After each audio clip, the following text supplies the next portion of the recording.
Бүгүн 18 апрелде жалпы республикалык ишембиликтин алкагында облус аймагында уюштурулган массалык ишембилик өттү. Президенттин Баткен облусундагы ыйгарым укуктуу өкүлү Мамыржан Рахимов баштаган өкүлдүн аппаратынын кызматкерлери Баткен шаарындагы төрткүл суу сактагычынын айланасын таштандыдан арылтып, айланасын көрктөндүрүү иштерин жүргүзүштү. Баткен облусунун бардык район шаарларында облус тургундары, мекеме ишканалар, кызматтар тарабынан айлана чөйрөнү көрктөндүрүү, жашылдандыруу, тазалоо, арыктарды чабуу, дарактарды кесип бутоо иштери боюнча ишембилик жүргүзүлүп жатат.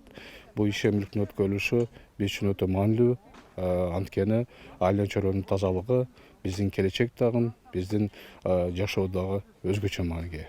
Лейлек районунда да иш кызуу жүрүп, жол жээктери иретке келтирилип, айлана чөйрө тазаланып, жашылдандыруу иштери аткарылды. Бүгүнкү ишембиликке азыр калган маалыматыбыз боюнча 7267 адам тартылды.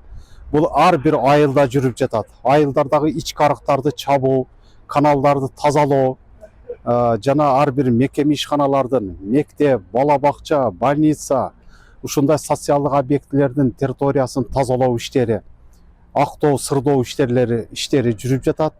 Мындан тышкары Кызыл Кыя Сүлүктүү шаарларында жана Кадамжай районунда да ишембилик өттү. Жалпысынан облус боюнча тазалык иштерине өзгөчө көңүл бурулуп, калктуу конуштар көрктөндүрүлдү. Тазалыкты сактаса, ар бир адам өзүнүн шаарыны, айылыны таза кармаса, бул өзүбүз үчүн да. Жалпы 230 тоннадан ашуун таштанды чыгарылып, 118 км/саат арыктары тазаланды. Облус боюнча 17 миңден ашуун ийне жалбырактуу жана бак тарак көчөттөрүн отургузуу иштери жүрдү. Ишембилик Кыргыз Республикасынын президентинин улуттук тазалык күнү жана 2023-2025 жылдардагы тиричилик калдыктарын иштетүү боюнча натыйжалуу инфраструктура түзүү иш аракеттери планы жөнүндө жарлыгынын, Жашыл Мурас улуттук компаниясынын президенттин Баткен облусундагы ыйгарым укуктуу өкүлүнүн айлана чөйрөнү тазалоо жана көрктөндүрүүнүн 3 айлыгын жарыялоо жөнүндө буйругунун алкагында ишке ашууда. Тазалык ар бир жарандын жоопкерчилиги. Жарыяланган 3 айлыктын алкагында мындай ишембиликтер ар жума сайын улантылмакчы. Пермет Манасова, Бексултан Кайратбек уулу, жаңылыктар.